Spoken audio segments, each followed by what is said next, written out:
জীবনে যে কোনো শখ বা আহ্লাদ পূরণের একটা নির্দিষ্ট সময় থাকে। সঠিক সময়টা একবার পেরিয়ে গেলে শখ হয়তো পূরণ হয় ঠিকই, কিন্তু তৃপ্তিটা আসলে পাওয়া যায় না। 17 বছর বয়সে যে বিরিয়ানিটা অমৃতের মতন লাগে, 32 বছর বয়সে এসে সেটা নাও ভালো লাগতে পারে। 18 বছর বয়সে সমবয়সী কারোর সঙ্গে শাড়ি বা পাঞ্জাবি পরে রিক্সায় ঘুরতে ভীষণ রোমান্টিক লাগে।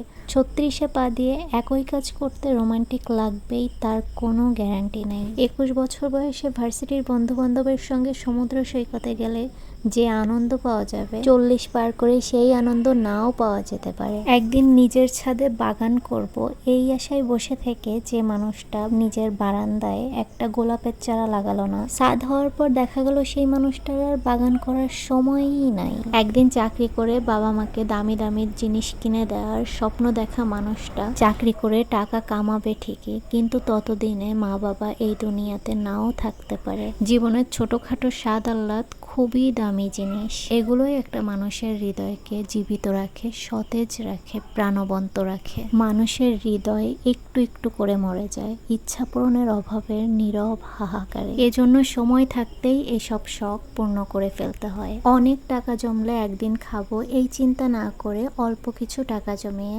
এখনই খেয়ে আসুন পছন্দের কাচ্চিটা। বিশ্বাস করুন, জীবনের শ্রেষ্ঠ স্বাদটা পাবেন। দেরি না করে আজকেই পছন্দের মানুষটিকে রিক্সা ডেটিং এর অফারটি দিয়ে রাখুন। রাজি হলে শাড়ি বা পাঞ্জাবি পরে হুড খোলা রিক্সায় বৃষ্টিতে ভিজতে ভিজতে সারা শহর ঘুরে বেড়ান। লিখে রাখুন, লাইফের সেরা রোম্যান্সটা পাবেন। পকেটে কিছু টাকা হলেই বন্ধুর ঘাড়ে হাত রেখে বলে বসুন, চল বেটা সাজেক যাব, আজকেই যাব, এক্ষুনি যাব। ব্যাগ গুছিয়ে নে, বাস ধরতে হবে। নিজের ছাদে বাগান হবে এই আশায় বসে না থেকে ভাড়া বাসার বারান্দার টবেই লাগিয়ে ফেলুন পছন্দের গোলাপের চারাটি। টিউশনির টাকায় কম দামেই কিনে ফেলুন বাবা মায়ের জন্য শার্ট বা শাড়ি। হোক না সুতি, হোক না সেটা কম দামি, শখ পূরণটাই বড় কথা। সদ্য সদ্য বিয়ে করার পর সংসার গোছানোর উছিলায় যে ঘোরাফেরাটা জমিয়ে রাখবেন, একদিন সেই সংসার ঠিকই গোছানো হয়ে যাবে। কিন্তু যে ঘোরাফেরাটা জমিয়ে রেখেছিলেন, একটা বয়সের পর গিয়ে সেই ঘোরাফেরা করতে ভালো নাও লাগতে পারে।